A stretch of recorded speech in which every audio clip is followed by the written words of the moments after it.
Hi there, welcome, and thank you for tuning in to the Leeds, Grenville, and Lanark District Health Unit's presentation on our Radon Awareness Program. My name is Joe Reed. I'm a health promotion consultant with the Health Unit. During this presentation, you will also hear the voices of Kim McCann, Senior Public Health Inspector, and Dr. Michelle Foote, Public Health Medical Resident. Together, we are the Radon Action Team, and we are spearheading an educational radon initiative in the United Counties of Leeds and Grenville and Lanark County. The topics to be covered during this presentation include what the Health Unit Radon Public Awareness Program is and the fundamentals of radon, including what is it, where does it come from, how does it enter my home, how does it affect my health, how do I test for radon, and when should I and how do I reduce radon in my home. Now, you'll hear from Kim McCann, Senior Public Health Inspector. Radon Public Awareness Program. Health Canada has granted our health unit a grant of $25,000 to promote radon awareness within our communities of Leeds, Grenville, and Lanark. November was Radon Awareness Month, and we initiated a large public awareness campaign. This video is to help keep promoting radon throughout the next few years. Our program was launched November 1st, 2019. Our goals are to increase awareness of the health risks of radon in your home and increase the number of homeowners within the Leeds, Grenville, and Lanark District Health Unit area to test their homes for radon and to engage in radon mitigation if it is required. So what is radon? Well, radon is a chemical element and it's found naturally within our environment. It has a symbol Rn and it has an atomic number of 86 on the periodic table. It is a radioactive, colorless, odorless, and tasteless gas. It's found everywhere in the Earth's crust. As a result, radon gas can be found in almost all homes within Canada. How is radon produced? From the breakdown of uranium found in our rocks and soils. So radon is found in the crust of our environment or of our world, and it's found as uranium. As it breaks down, it produces a gas that infiltrates up through the soils and through the rock. How is radon released from soil? Radon gas moves up through the soils, gravels, and cracks in the rocks around our home. When it's released into the atmosphere, it becomes diluted and is not a health concern. When radon is released into enclosed spaces, such as our homes, it can concentrate and can cause health concerns. Radon is measured in becquerels per cubic meter. How is radon released from the soil? Well, as I said, it starts as uranium down in the Earth's crust. And again, it permeates up through the clays, the silts, the gravels, and the sand and the rock up into the atmosphere as uranium gas. How radon enters your home. The air pressure inside your home is usually lower than the soil surrounding the foundation on the outside of our home. This difference in the pressure draws air and other gases, including radon, from the soil into your home. Radon can enter a home any place it finds an opening where the house contacts the ground.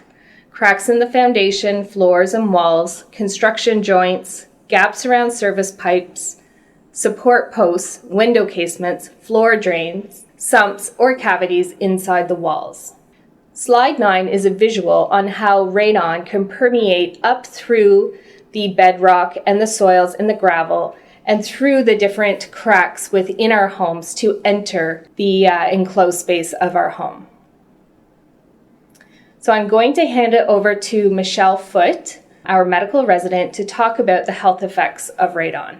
We know that radon causes lung cancer, and that's because the bronchial epithelium, or the lining of your lungs, receives the highest dose of radon. When you're in an area with high radon levels, you breathe that into your lungs, and it reaches that lining of your lungs and can cause changes. Those changes over time can turn into lung cancer. So radon is the second leading cause of lung cancer overall, which is behind smoking. But in those who have never smoked, radon is actually the number one cause of lung cancer. We have no strong evidence that radon causes other types of cancers. There have been some suggestion in studies here and there, but there's no consistent or strong evidence that radon causes any cancers other than lung cancer. In Ontario, about 14% of lung cancer deaths are caused by radon. So these are people who die from lung cancer, and we can attribute that lung cancer to having been caused by radon. This amounts to about 850 lung cancer deaths each year in Ontario. And that, to put it into perspective, is almost double the number of drivers and passengers that are killed in motor vehicle collisions each year. The lung cancer risk is even higher in those who are smoking, and we'll get into that a little bit in the next slide. Your risk of developing lung cancer due to exposure to radon increases based on 3 key factors.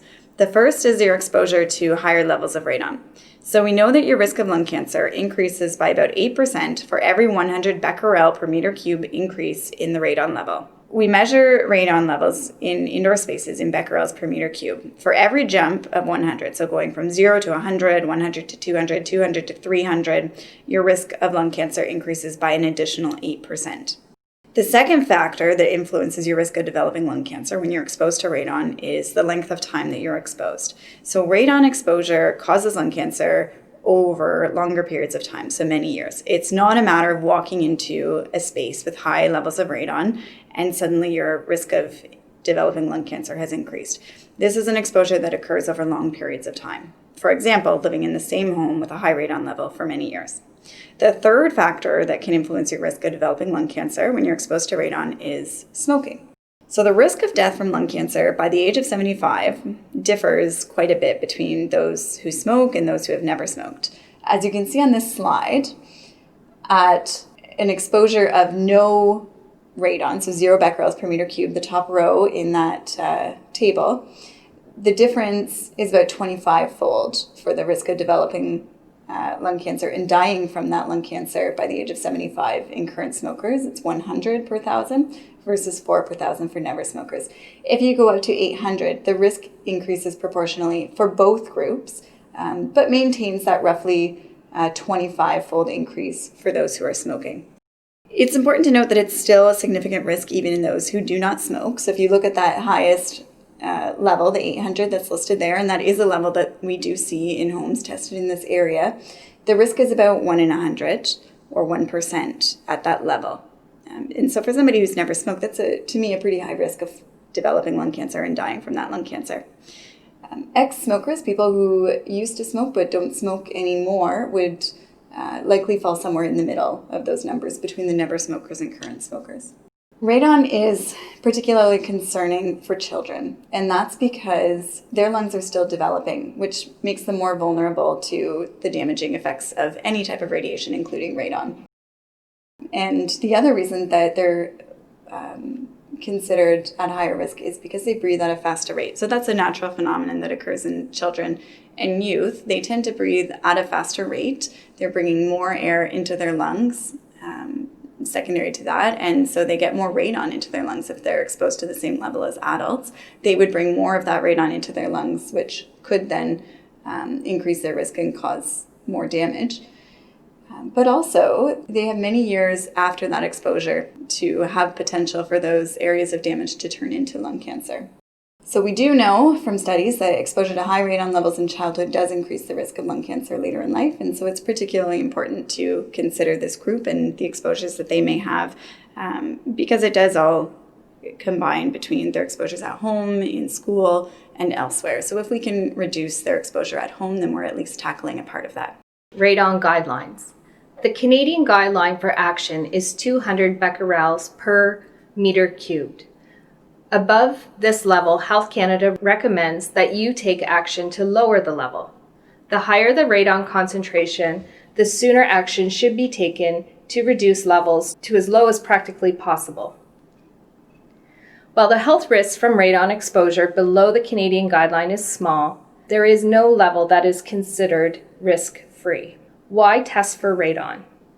A study completed by Health Canada found that approximately 7% of homes in Canada had radon levels higher than 200 becquerels per meter cubed. When Health Canada conducted their study in Leeds, Grenville, and Lanark, they found that 19.4% of homes tested higher than 200 becquerels per meter cubed. This study conducted studies in a small number of homes within our region, so it's truly difficult to tell what the prevalence of radon is in the area.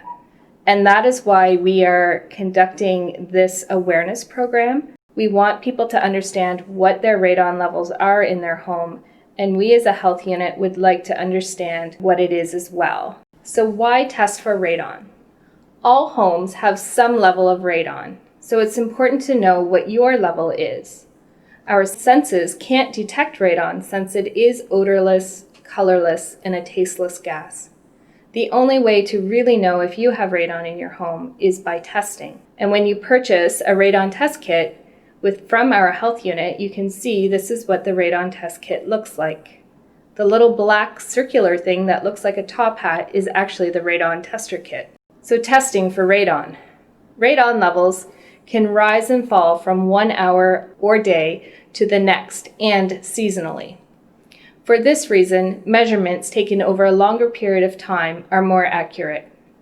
Homeowners should do a long-term radon test for a minimum of 3 months during the fall or winter, where the detector is placed in the lowest level of the home, and where you spend at least 4 hours a day in your home. So for example, if you have a completely finished basement where you may have a bedroom or a home office that you're spending an extensive amount of time, that's where you should test your home for radon. If you spend most of your time in the main levels of your home, then that is where you would want to test for radon. A long-term exposure test represents a person's annual average exposure and should be used to determine if a home's radon concentration exceeds the Canadian guidelines of 200 becquerels per meter cubed. So the radon test kits. There's a few different types of test kits that are out on the market. The test kit that you'll receive if you purchase a test kit from our health unit is the AlphaTrack detector. It contains a small piece of plastic which gets etched or marked by the energy that is released from the radon decay process. This mark on the plastic is from the same impact that can damage your lung tissue. It leaves a mark on the plastic inside the detector that can be counted in the lab. Another type of radon test kit is the electric ion detector. This type of test kit measures radon through its loss of electron in its decay process. The electric ion detector has an electric in the bottom, which is positively electrically charged. It reduces in charge as the ions are released from the decay of the radon.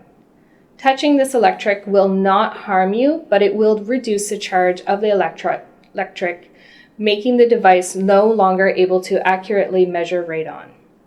So it is important that when you do place these radon test kits in your home, that you touch them as minimally as possible. So when do you reduce radon in your home? If you send off your test kit and get a result of 200 to 600 becquerels per meter cubed, then you would want to fix that within 2 years. And I'll talk a little bit about mitigation strategies in a moment. If you get a result back and it's above 600 becquerels per meter cubed, then you would want to fix that within 1 year. So how do you reduce radon in your home? Well, if you do get a high result, there is no reason to panic if you do get that high result. There are radon mitigation strategies that can reduce your levels down to a safe level. One of the most common is a radon exhaust system. It is the most effective way to actually reduce radon. It's very simple to maintain, and you can hire a radon mitigation specialist to help you install this system. And as you can see from the picture here, it's simply piping. The piping goes below the concrete of your basement into the gravel area where there is the soil or the gases from the soils. What that does is it sucks that gas up, and you can note that partway up that system there's a radon fan. So it goes up through the piping, the fan sucks it out, and then it's exhausted to the outside environment. Now I'm going to turn it over to Joe to talk about some more resources. Beyond this presentation, there are many helpful resources available to you to learn more about radon and how it can affect your health. Paper resources are available from our health unit offices. There are also many great websites, including our health unit website, www.healthunit.org/radon, the Health Canada website, takeactiononradon.ca, and the website of the Canadian National Radon Proficiency Program. Finally, we would like to thank Health Canada for their financial contribution to our radon awareness program and for the information and graphics that have been adapted for this presentation. Thank you very much for listening. If you have any questions, please do not hesitate to contact us via our website at www.healthunit.org, via email at radon@healthunit.org, or contact@healthunit.org, via phone at 1-800-660-5853, or via our Facebook or Twitter pages at LGL Health Unit. Thank you and take care.